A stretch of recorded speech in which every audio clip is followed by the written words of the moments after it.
it isn't asked. There can be stupid answers, but there cannot be stupid questions if they're genuine questions. So don't think of it that way. Now, think about why are people afraid of dying?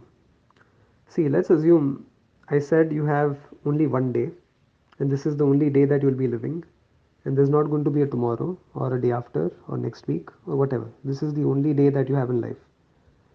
And you have so many things to fulfill, so many things to pursue, so many goals to meet, so much to accomplish in life.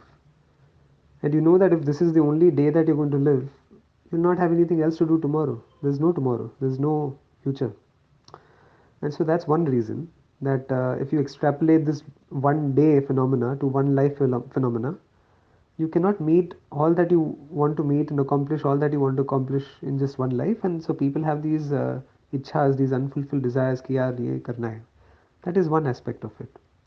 The other thing is that everybody wants to live basically.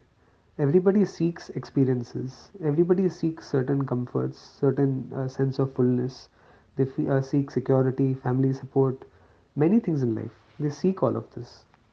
And so, when life comes to an end, there's none of that anymore, right? That is their understanding that, once life is over, all this beauty, all the glory, all the magic, all that we experienced, all that we encountered, it's all going to come to an end.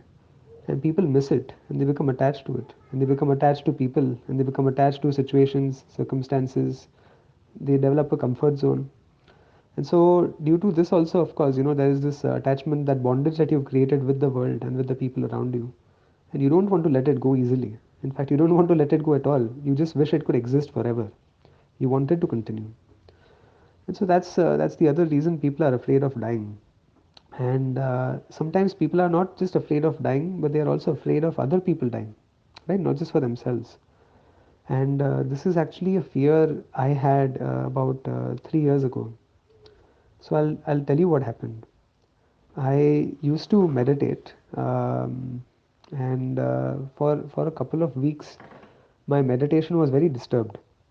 And this was when I was in Mumbai, and I had developed dengue fever. So if you know the symptoms, it's similar to malaria, but it's pretty bad, and it makes you feel very miserable all over. Your bones hurt, your muscles hurt. Your whole body is basically in pain, and you don't feel very comfortable, and it is very irritating thing to have.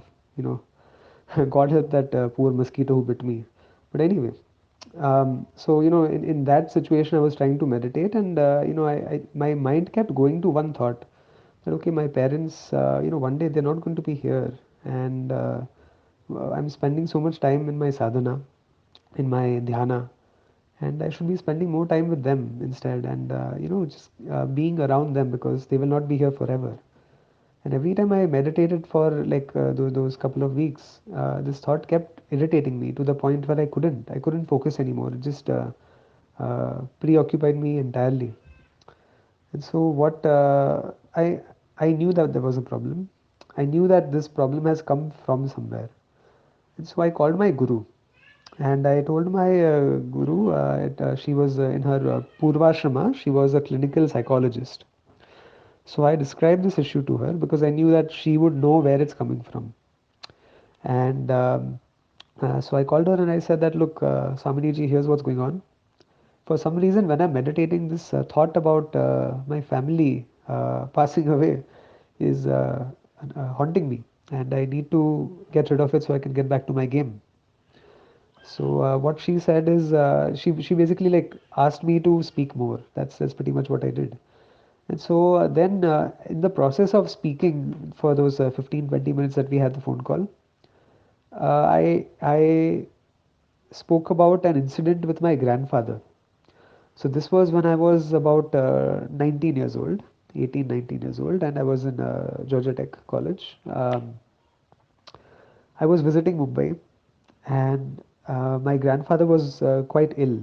We all stayed together in the same place. And instead of spending time with my grandfather, who was not feeling well, he was bedridden. He was close towards the end of his life.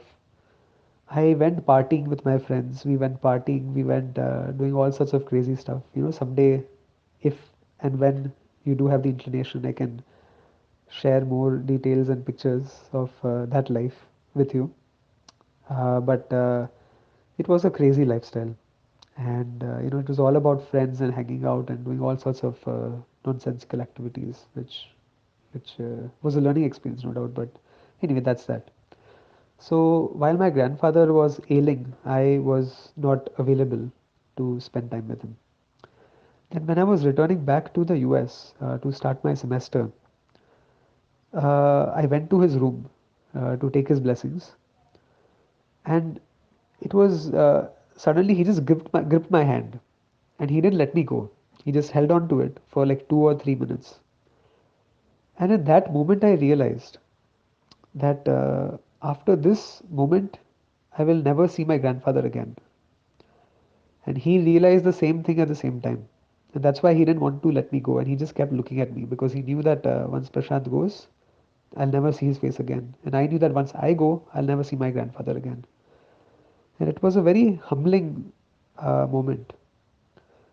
And, while I was conveying this to Swaminiji on the phone, tears just started pouring from my eyes for no reason. It was just tears. And I felt a deep sense of relief. And that's when I discovered, what was going on. Anyway, when I returned back to the US, 2 months later, I heard my father sobbing in the living room. And then he came to my room and he said, "Dada is no more." And I didn't know how to react. I didn't know what to react. And for 5 minutes, I was just silent and I was talking to a friend or something of that sort. Then suddenly, I went to the restroom. My whole body started shaking and convulsing. Like, it was like I was suddenly hit by some fever which I couldn't explain. And I just kept shaking and shaking, and these warm tears just kept pouring down my cheeks. But I was not sobbing. It was just like my face was straight, but there was just tears. And when I recollected that moment, when I heard the news of him passing, those tears poured out again when I spoke to Swamiji.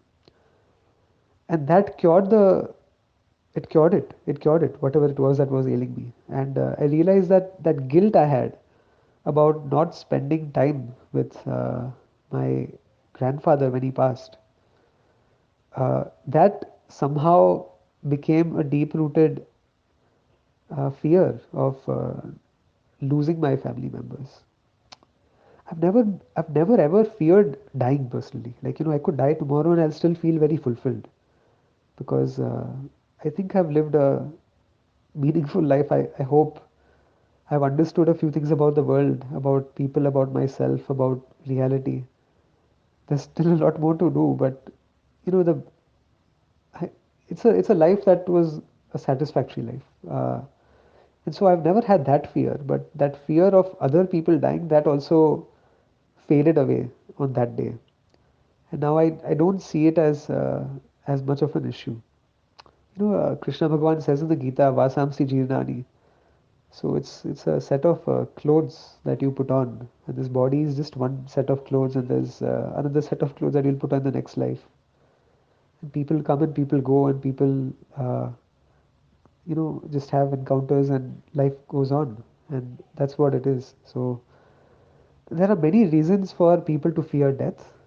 It can't be reduced to one reason, but these are a few reasons to think about, and a lot more can be said about it. But I figured instead of painfully typing away at the details, I should just send you a voice message. So take care and yeah, connect with you at some point.